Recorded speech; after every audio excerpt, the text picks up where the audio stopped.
que nós temos lido nesses últimos domingos, ele fala justamente a respeito de uma submissão, de uma sujeição que deve haver de forma geral no corpo de Cristo. Inicialmente ele fala dessa submissão, dessa sujeição entre marido e mulher. Depois ele fala também, explica melhor até, dizendo que a mulher deve ser submissa ao seu marido e o marido deve amar a sua mulher como Cristo ama a igreja. Já falamos sobre isso também.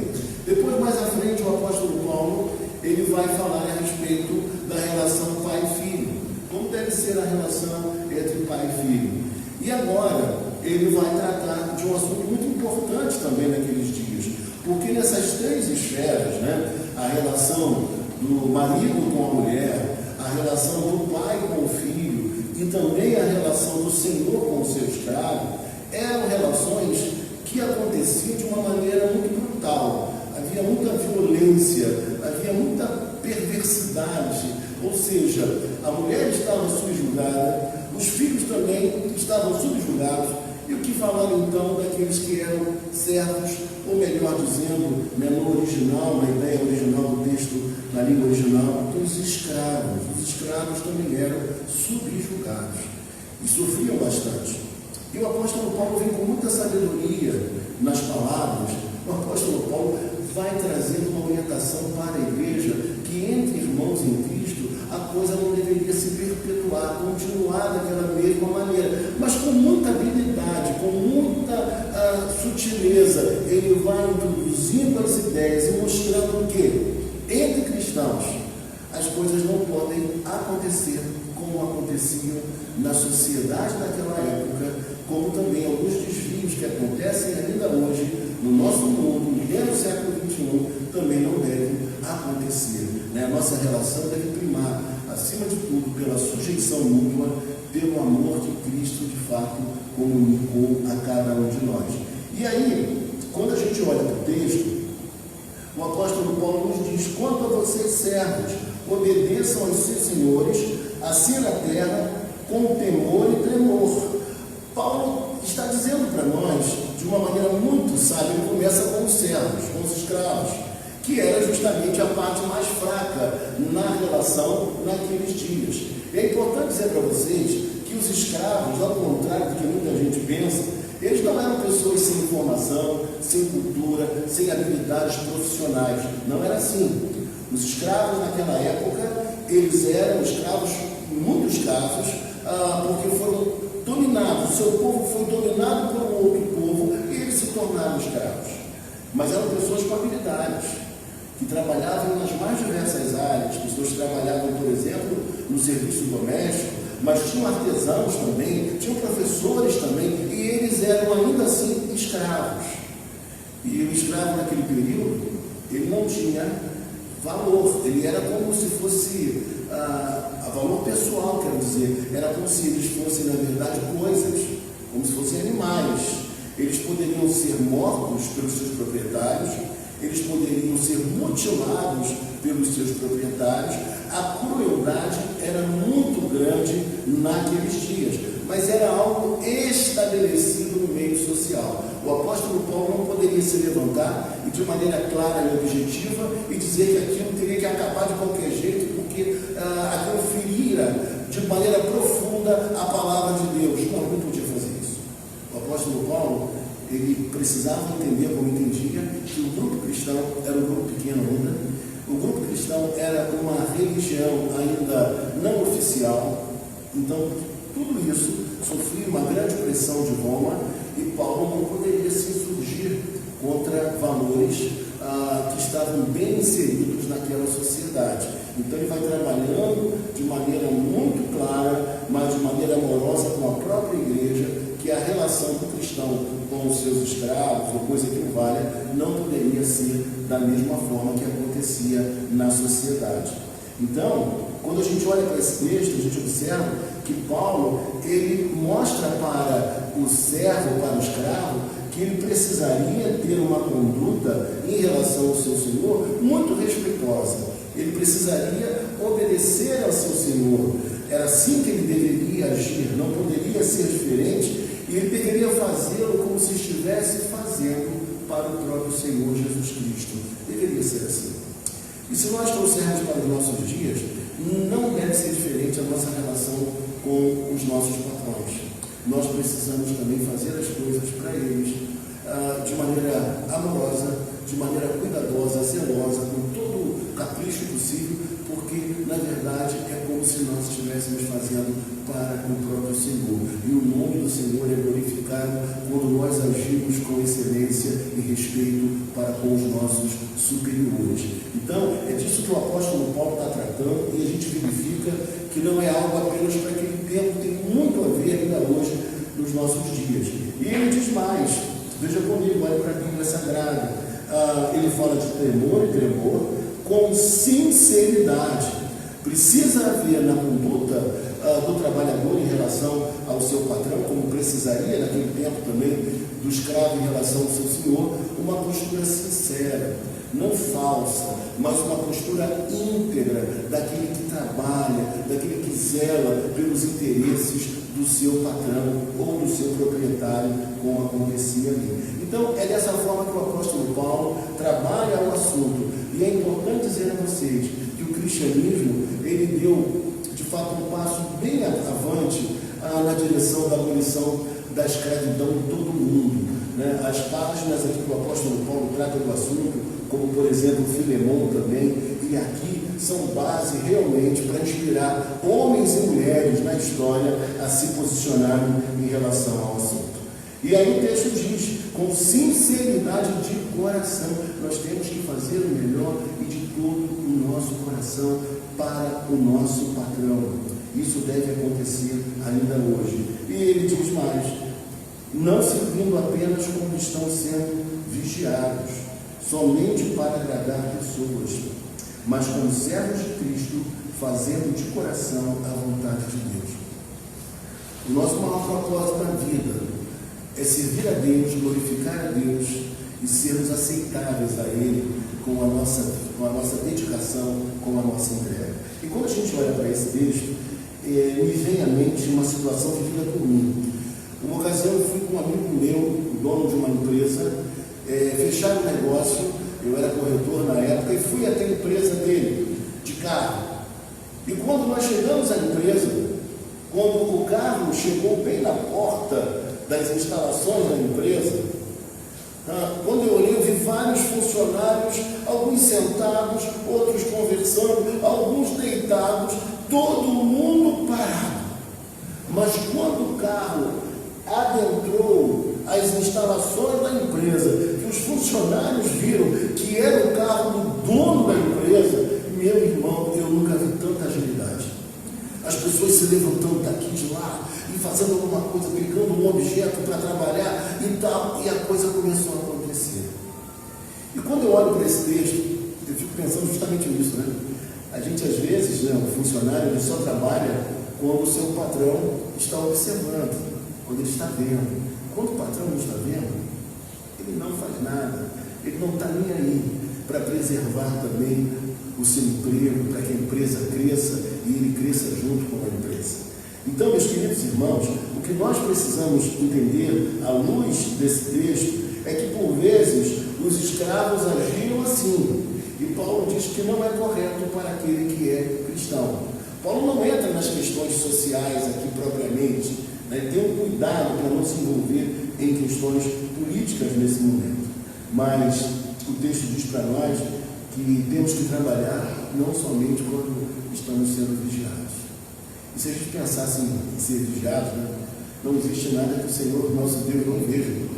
Ele sabe tudo, ele percebe tudo, ele vê tudo, ele enxerga todas as coisas. Mas Paulo incentiva aqueles que eram escravos naqueles dias que eles fizessem tudo para a glória de Deus, com muito afinco, com muito carinho, de todo o coração. E Paulo diz que, de fato, era a vontade de Deus. A vontade de Deus é que o funcionário cristão, ele dê um excelente testemunho. E que, através do seu testemunho, até mesmo, o seu chefe, o seu patrão, ele venha também a se converter.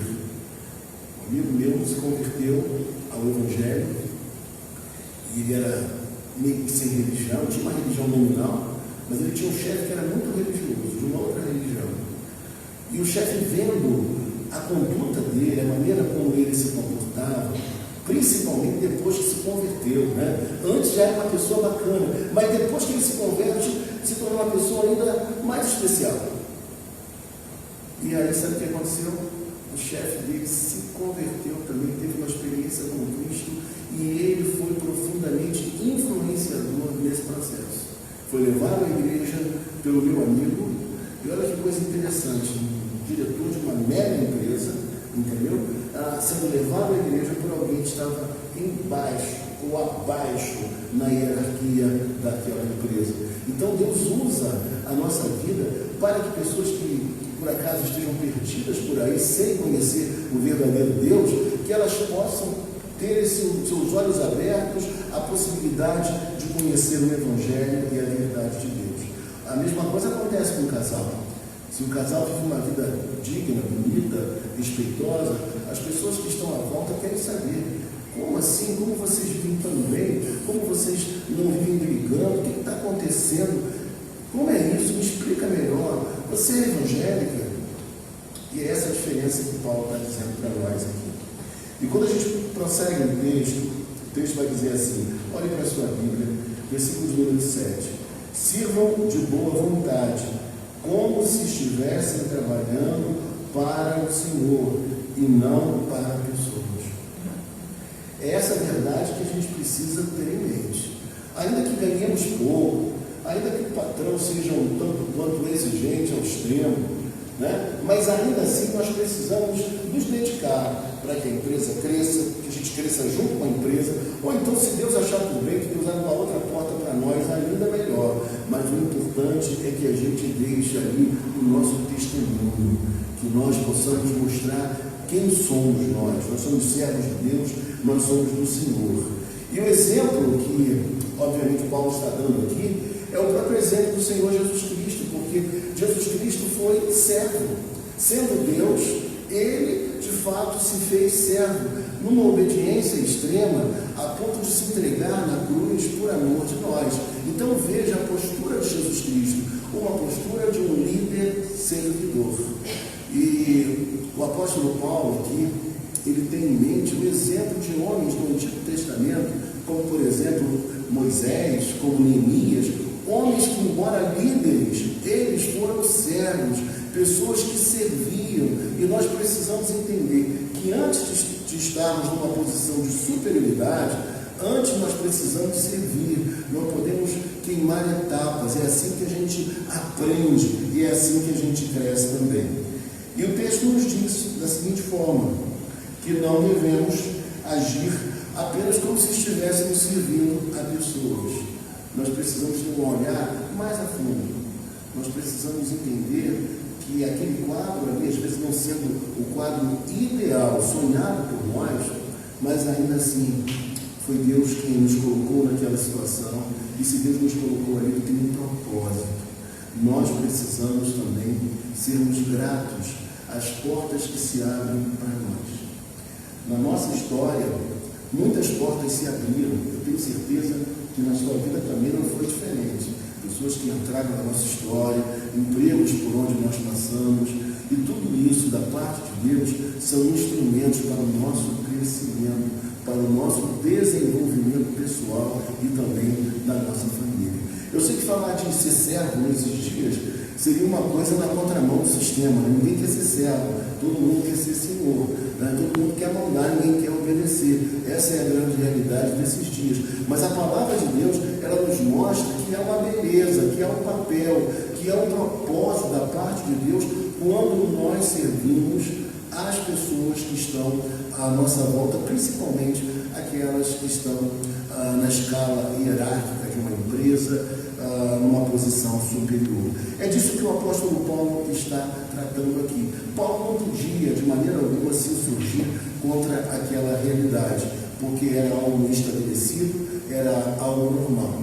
Mas o que Paulo escreve, como Paulo trabalha também a carta a Filemão, Paulo estabelece no coração de muitos cristãos que vieram depois um profundo desejo de dedicar a vida pela causa da abolição. Por exemplo, eu queria até indicar para você, se tiver uma caneta, anote, um filme chamado Jornada pela Liberdade. Tem vários filmes com esse nome, Jornada pela Liberdade. Mas eu quero recomendar a você o filme que trata da história de um homem chamado William Wilberforce. Esse homem foi um estadista, um homem muito importante, que dedicou a vida. Ele lutava com um chamado pastoral, mas ao mesmo tempo um chamado para a vida pública. E ele desenvolveu um papel muito significativo na libertação da escravidão lá na Inglaterra. E eu recomendo a vocês esse filme porque é maravilhoso. Então, muitas pessoas, a partir de então, elas começaram a agir assim. Somos uma igreja evangélica, inclusive, que na época, ainda aqui no Brasil, com a escravidão, que para um membro ser membro daquela igreja, constava no estatuto que ele não poderia ter escravos. Olha que coisa, olha que avanço, que coisa linda, maravilhosa. Tudo isso fruto do Evangelho. Por influência desse Evangelho, a igreja agiu assim. E a gente precisa pensar nessa realidade. Então, já falei para vocês que haviam escravos de todas as profissões. Eles trabalhavam em diversas profissões. Nós falamos também que eles poderiam sofrer todas as consequências por conta de seus proprietários também. É algo que nós destacamos também aqui nesta manhã. Que eles, além disso, quando ficavam velhos, o que acontecia com os escravos? Eles eram abandonados, eles não tinham nenhum direito, eles ficavam à mercê. Era isso que acontecia na época.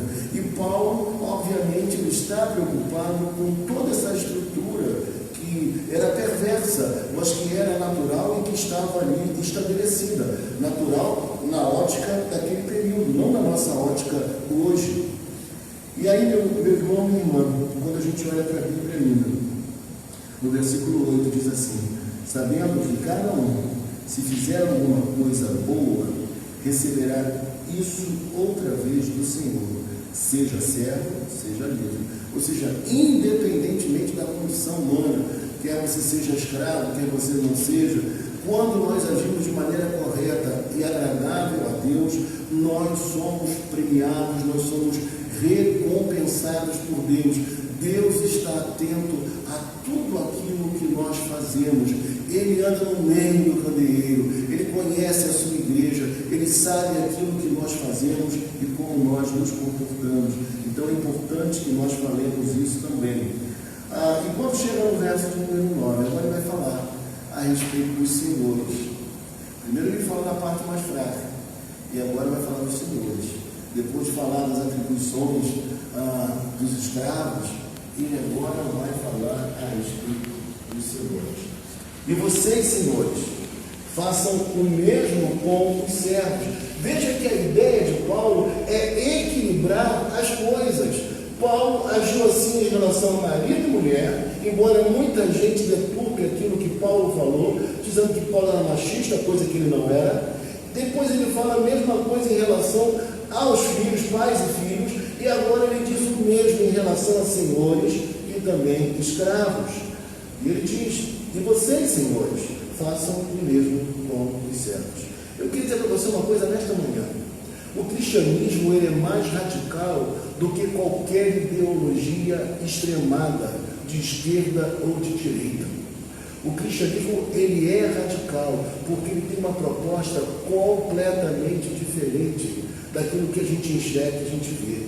Por detrás das intenções de homens e mulheres, das mais variadas posições políticas e ideológicas, nós vemos comumente um interesse financeiro, um interesse de posições, de cargos.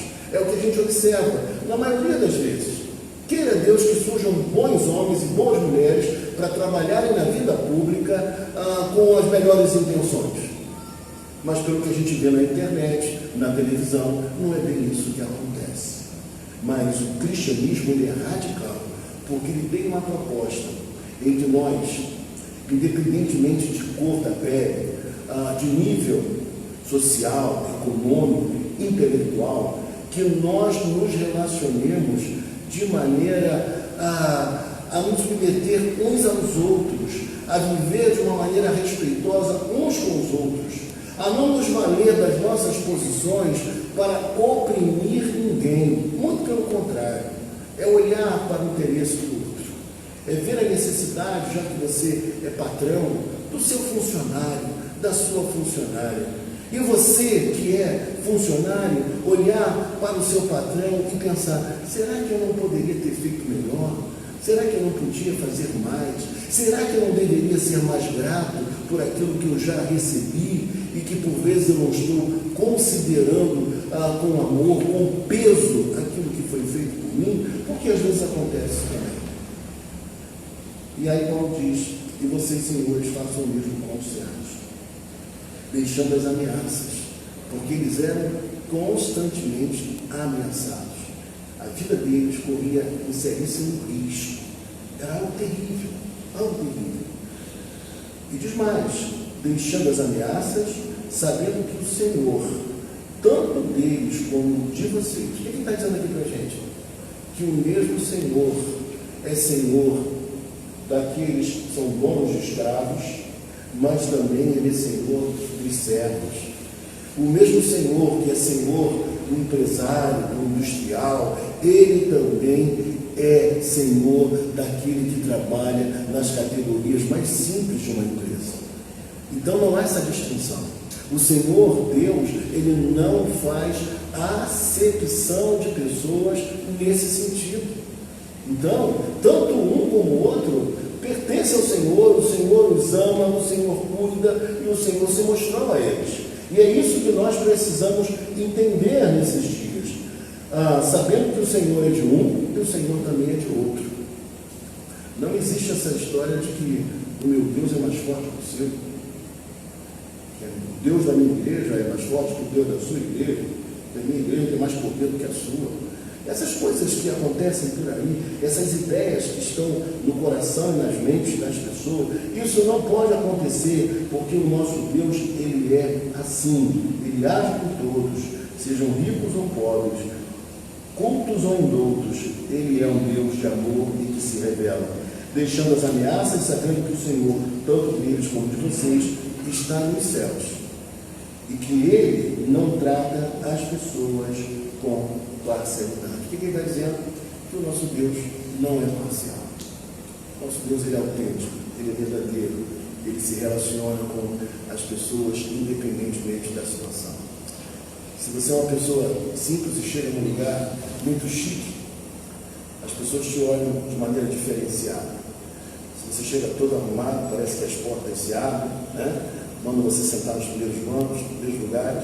É assim que acontece no mundo, mas nos valores de Deus não tem lugar para isso.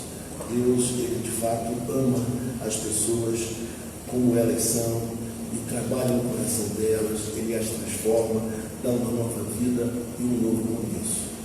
Que coisa boa é quando a gente olha para a Bíblia Sagrada e entende que o apóstolo Paulo está tratando de assuntos que ainda hoje eles são atuais. Embora aqui no Brasil nós não tenhamos de maneira muito clara o trabalho escravo, embora de vez em quando o Ministério Público do Trabalho, né, descobre em alguma fazenda, em algum lugar, alguma coisa assim acontecendo, mas isso é péssimo, é vil, em pleno século XXI, embora aconteça, mas nós sabemos que não é tão comum como acontecia na época, porque lá havia 60 milhões, no Império Romano, 60 milhões de escravos.